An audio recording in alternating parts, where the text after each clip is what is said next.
Welcome to the show, everyone. You know, I always tell everybody to talk to everyone within 3 feet of you about what you do, and that's exactly what we're doing here right in the radio, through the radio for everyone. We're live on Facebook, so I do want to say hi to everybody out there. Like us and follow us.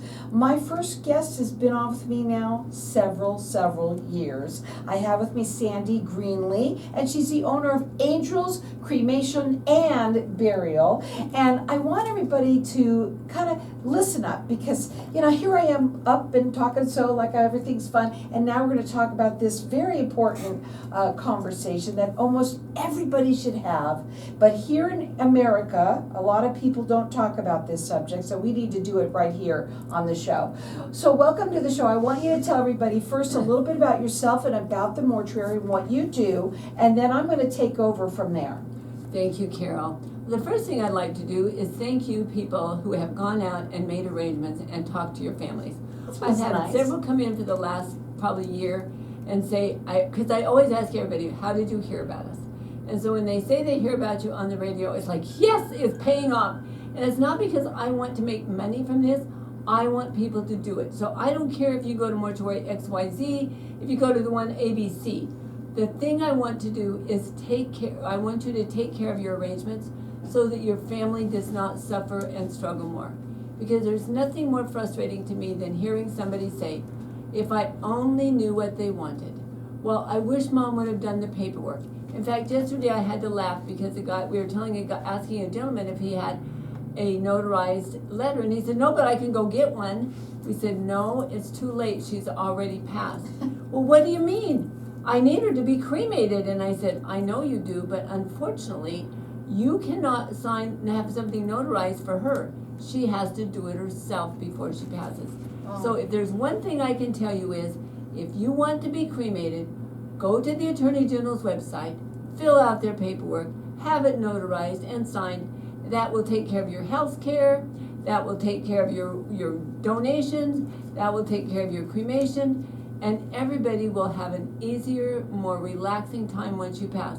Because your family and friends are already going to miss you, and you're just adding stress by not taking care of it. Especially if you have children who are not having anything to do with you, or you don't have any family members, or somebody, you know, it's just, there's a million different scenarios. But if you do it yourself, you get it done, and it saves whoever's left to take care of it. So please go do it, and thank you to all of those who have done it. Now, as far as me, I own a mortuary. I started out because I had a lot of problems with my family. They all wanted to die. And I got tired of people trying to tell me, you need to spend money, it will make you feel better. What I learned was that spending money made me feel sad because I didn't have any money in my checkbook and I had to still eat and still had to feed my kids. So we worked really hard at educating families, helping them to make the best choice for them with the financial situation that they have. It's fabulous what you do, and I love her. And the reason why is because you're so real that I've never met anybody as real as you really are, especially when we're talking about this kind of a subject. One thing I do want to say too for people is that I think a lot of people think that an estate plan is what takes care of all of their final wishes like this, and it's not. Well, I've had a lot of lawyers, people that have paid a lot of money to estate planners, to lawyers, and there is a lot of information about before they die. There's a lot of information about after they die. But unfortunately, there's not any information about the taking care of you when you are dead. And it's heartbreaking because people think, well, I paid $10,000 for this, it's all done. I paid $7,000 for this, it's all done. And there's like 300 pages in a notebook. It really looks fancy. But if it doesn't say cremation, it doesn't say burial, it doesn't say what you want to have done, it doesn't say where you want to be buried, it doesn't say what you want done with the cremains, it's not done. It's just in the middle of the road. So you've done the first part to make sure you get everything given to the person you want it to be given to. You get your health care taken care of because you want to make sure somebody's going to take care of you if you're in a hospital, if you are in a situation where you can't make your own decisions. You want to make sure that all your money goes where you want it to go, or all your stuff goes where you want it to go. But what do you want to have done with your physical body? Look at your lawyer, look at your planner, and say, what about this physical body that I have right here? What's gonna happen to it? So that they get that paperwork in that binder. Now, just since we're talking a little bit about cremation, I'm gonna bring this up. We've talked about it many, many times. Now, when they come to you, it's all about, for you, it's about saving as much money for the family as possible. That's something that you like to do. But when somebody gets cremated, it really doesn't matter where they go, right? That's right, because a cremation is a cremation is a cremation. That's right, you said And if you it. wanna pay more money, be my guest. If you want to go someplace where they're going to try to sell you everything under the sun, please don't come to our mortuary. Because we sell things to people when they want them, if they ask for them, but we don't say, oh, but you know what? This will make you feel better. Oh, well, what will Dad think if you didn't do this for him? Well, you don't want roses on the casket? And we do burials as well as cremations. It's just that 75% of Arizona does cremation. And so therefore, most of our business is cremation. Now, you can have a service with a cremation, you can have a traditional funeral with a cremation, it just, whatever you want to do. And I'm not telling you to do cremation. I'm just begging you to make a decision about what you want and how you want it done and who you want to be in charge. Because that will save the world a million stresses. Because you know what? If it isn't, you're hanging out in the cooler. And you do not want to be hanging out in the cooler. I don't care how dead you are. It doesn't matter. It's not, the thought of it is just for, but sometimes these things happen. They do, and oftentimes it happens when there is a lack of family unity, when there's 3 children and 2 of them don't talk to you or don't have anything to do with you, or there's not a legal next of kin because you have no children, you have no parents, you have no siblings, and unfortunately it breaks my heart because I have so much family I get to pick and choose who I like. I just don't go see the other ones. But the point of the matter is it's just heartbreaking when people don't have relatives, and then there's a friend that wants to take care of you, and it's a process, and it's a 15-day in the cooler process. Yeah, and let me tell you something, folks. This is what I love about this show, is that it's information, and I know maybe even you've thought about it. A lot of people think about it. Oh yeah, I'll do that, and you don't get around to it because one of the things that Sandy says all the time is God picks his flowers when he wants to pick them. And it doesn't matter whether they're young or old, healthy or sick, he just picks which one he wants. Yeah, and it happens when, you least expect it, obviously. And unfortunately, what everybody does is they put these things on the back burner, or they're afraid to talk about it. I think they think they're going to die if they talk about it, So the main thing is that what Sandy's saying is, first of all, thank you for the people who have done it, because you are doing your family a favor when you do that, the loved ones that are left over. But you know what? When you don't do it, it makes it a mess, and it makes it hard on everyone. Why should that be when we can have that done? Remember, a cremation is a cremation is a cremation, so it doesn't matter. If you want to have a burial, that can be done too, but she can help you understand what to do to be prepared, and that's what we're talking about today. So you can check her out on her website. It is angelscremationandburial.com. Their phone number is 480-962-6435, which is 480-96-ANGEL. Again, 480-962-6435. We're going to go to a break. We're going to come back, and we are going to talk more about this. And remember, folks, get it notarized, get it notarized. It is also important to make sure you get it notarized. Again, check her out on her website. It's Angels with an S, cremationandburial.com. Hang tight, we'll be back in just a minute. Well, you did pretty good for not knowing what you were going to say.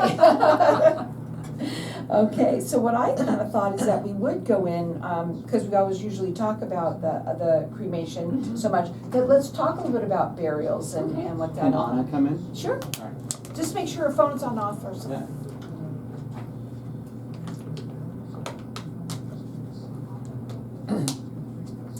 Yeah. So I was thinking that maybe we talk a little bit about that. Okay. Yeah. We can talk about burial. Yeah? I don't care. Yeah. Okay, I'm good with I know food. you know. Unless you want me to. No, honey, whatever you wanna do. This is what I want, no stress. Yeah, My world has been so stressful for the last 2 months. I just want no stress. I hear ya. I wish it could be like that for everybody.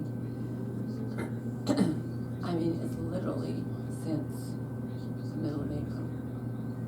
There has just not been a dull moment in my life for a day. In fact, last night I went to bed at 10 o'clock and I woke up at 7:30 this morning. I was like, Tired lady. I must have been exhausted. Yeah.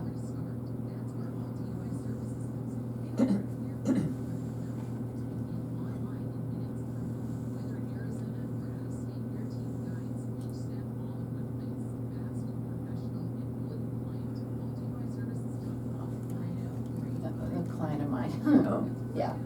It's the commercials during the shows, the people that come on. You look fantastic. Oh, thank you. Do you remember Anna? Anna, this is Sandy Greenlee.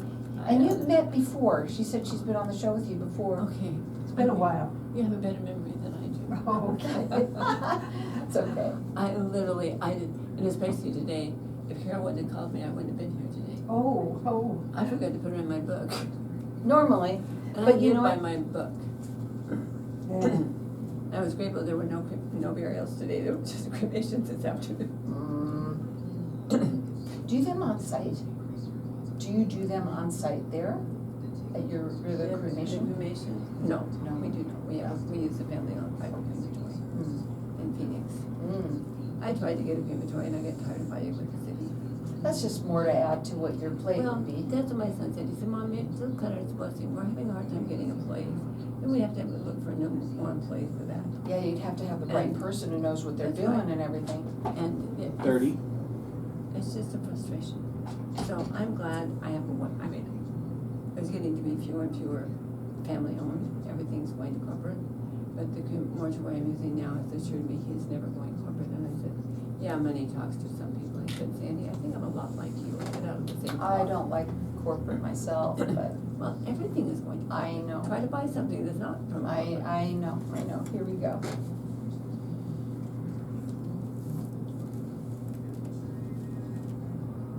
So welcome back, everyone. We're talking with Sandy Greenlee, and she's the owner of Angels Cremation and Burial. And we've been talking a little bit about cremation. But you said that it's like 75% of people do cremation Right. today. Get up on the mic. And I want you to tell everybody a little bit about burials, because we don't really talk about those as much as we do the cremation. But one of the things, though, when it comes to money, you know, how much money do you want to spend when you're just going to look at that casket for what? How much? A couple 2 hours? hours, 3 hours. Yeah. And this is what you provide there is what I'd like you to talk about. Oh, we provide services, and I mean, and some people think when they bury, they have to have a service. They don't. I had a sweet little lady came in yesterday, and she wants to do a burial. She has no family here. She doesn't have a lot of friends. She said, so what can I do to be buried because I'm afraid to be cremated? And I said, well, we can do what's called an immediate burial, which means that we pick you up at wherever you pass away, we bring you to the mortuary, we keep you in refrigeration until we get the death certificate signed, until we get a hold of the cemetery, we make sure the opening and closing and the date is good. Then we take the body to the cemetery, we have it buried, and we leave. There's nobody there. And it's very inexpensive if that's what you want to do is be buried, if you're afraid to be cremated. And there are people that have that, and I do not condemn anybody. In fact, I have 2 children. One is 100% cremation, the other one is 100% burial. So it's kind of an interesting conversation at our house sometimes. But the thing of it is you don't have to spend $1 million if you don't want to. There's also what you call a graveside service, and that is where everybody just meets at the graveside and they have a minister come, or they just talk around it as a family. And so you're at the cemetery with the casket, with the family, and doing whatever you want to do there. Or you can do a viewing and then go to do a graveside service, or you can do a viewing and then just have an immediate burial. There's a lot of different options that people don't usually think about. All they know is a burial where you have a viewing and a service, and you go to the cemetery and you have a service, have a 15 or 20 minute service there, and then you go home or you go to a luncheon or an activity or something. But there's a lot of different options and choices. And so there's a lot of people that are not aware of that, and especially people that are older, because they were raised with having a funeral and a viewing and saying goodbye. And then we were always raised to go to the cemetery on Memorial Day and birthdays and special occasions and put flowers on the grave. And that's great if that's what you want and you have family to do that. I mean, I have a mother who I would fly home when she got too sick to do it herself. I would fly home on Memorial Day and we would decorate like 20 graves. But that was what made my mother happy, and that was important to me to make my mother happy later in her years. And I can tell you now that my mom is gone, she's been gone since 2016. I went home for probably 2 or 3 years and put flowers on some of the graves she put flowers on. And now if I happen to be where there's a grave that's a family member in Wyoming or Kansas, I go and put flowers on them. Otherwise, I'm not a very obedient and loving daughter anymore. It's not that I don't love them. My grandmother, I love dearly. My grandfather, my son, is just. But you're so busy, I don't get to the cemetery often now. Right. Like I said, when I get to Wyoming, if I'm in the town where somebody is buried, I will always go. Like we're gonna have a funeral in July for my uncle, and so therefore I will go put grave flowers on my grandmas, my grandpas, and my aunts and uncles that are there. But it's not like when I was raised, that was just a tradition. You did not. You just had to go put flowers on the grave because that's what people did. Right. And, life changes, and some of those changes are good, and some of those changes are probably not so good. Because my children will never hear all of those stories when we used to go to the cemetery on Memorial Day, and then they would reminisce about this person or that person or what they did or what was memorable. And, like on my son's headstone, I have roses because he loved roses. I have clowns because he loved clowns. And so people that go and look at his headstone and think, that's weird, because he's got a mountain scene with deer on the front of it. But it was what reminded us of him. And so that's what headstones were to me as a kid growing up. I learned a lot because I would ask questions. Well, why do we have that? Well, what is that for? And sometimes just because people were close to that person, they would tell fun stories. And so I think my children are missing that portion because I have failed in that degree. And yet I still talk to my kids about relatives. And so, I can't say it's a bad tradition or it's a good tradition. It's just that the younger generation, it's not their tradition. Everybody's running around busy. But Yes. also they may not live there close by. That's the biggest thing. Well, yeah, actually. I mean, when I was growing up, all my family lived within 20 miles of where the cemetery was. Now, we all live all over the United States. I mean, for my uncle's funeral in July, we have people coming in from California, from Washington, from Montana, from California, from Wyoming, from Arizona. Yeah. I mean, we're just not centrally located anymore. It isn't, but let's ask a little bit about like caskets. There's caskets and there's caskets. Well, right. There's inexpensive caskets that are called cloth-covered caskets. They're made out of particle board. There are metal caskets that are made out of metal. There are laminate caskets. There are solid wood caskets. Almost every cemetery that I know of in the state of Arizona, and most of them anywhere else we've taken loved ones to be buried, they have to be buried in what's called an out-of-burial container, which is cement. And so, people ask me, well, which one's going to last the longest? Well, I don't know. I'm not God. I haven't figured out how to tell you that, but it's going to be protected because it's going to be in a cement box of some kind. And it can be in just a plain old grave box that's just a square box of cement, or you can get it really pretty and fancy, and you can have colors painted. It can be colored. It can be coated with bronze and silver and I don't know what all, and it can have designs on it. It can have your name on it. It's whatever makes you happy. But the point of the matter is if you want to be inexpensive, you can be inexpensive. If you want to be expensive, you can be expensive. I always tell people to remember this. You're going to look at the casket for about 3 hours, maybe 4 maximum. How much do you want to pay per hour to look at that casket? Now, I can tell you money does not solve a heart problem. And so the most important thing to me is you have to walk your path in peace, whatever that is. If you wanna take your mom in the least expensive casket and you feel good about that, or you wanna take your dad out of the out of the mortuary in a cardboard box from the cremation, that's not my judgment. It does not matter to me. What matters to me is that you walk out of my mortuary knowing that you walk your path in peace, because that's what is important. You have to continue to live even after your loved one is gone. And if you are as traumatic and overwhelmed and frustrated, it's going to be much more difficult handling this situation, this stress. Really quickly, what do you think makes your mortuary different than any of them? We don't sell. And Right we out of the bat. And we educate people. We feel that education is the very most important thing. We put our prices on our website. We put our information on our website. We answer our phones 24/7 because I hated answering services when all my family members were dying.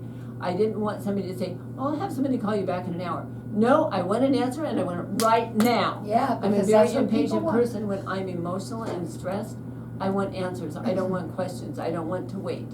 And I don't think I'm the only person who is that way, because I have a lot of people that say, "Thank you for answering your phone and answering my questions." Absolutely. What about afterwards with, what you do and how you follow them for, what is it, a year? Yeah, we send cards out periodically for a year. We always send a card out at Christmas time. And for those that are Jewish, if we know that, we'll send them a Hanukkah card. But, we try to make sure that you know that you're important for a whole year. And I wish I could do it longer. I've had people call and say, "I haven't gotten a card from you for a long time." And I say, "Honey, I'm sorry, it's been over a year and I just can't keep up with it over that much." Yeah, but that's nice that you even do that. Yeah, we also have a little crocheted angel that is a very great gift, because it's truly a gift of love. My girlfriend makes them. She doesn't let me pay for them. She doesn't let me buy the thread. She used to live here and I could buy her flowers and take her to lunch, but she moved to Ash Fork. So now I can't do anything unless she just comes down to see me. And so the angels are very precious. And the funny thing is when I opened my mortuary, she said, "This is going to become your signature." And it truly has, because people say, "I want a blue one. I want a pink one." Well, what's interesting though, but more than anything, what you come here is to educate. Yes, that is my main goal. Otherwise, I would not come here. People need to be educated to get what they want. And to know that they have options and choices, and it's your decision how much money you want to spend. Whichever you decide is your decision. Remember though, when you are making these arrangements, please make them early. Let's get them done and make sure that all of the paperwork is done correctly. Also notarize, make sure everything is notarized, especially if you're gonna get cremated, because if it's not, then it becomes a real hassle. Please check her out on her website. It is angelscremationandburial.com. You can call her at 480-962-64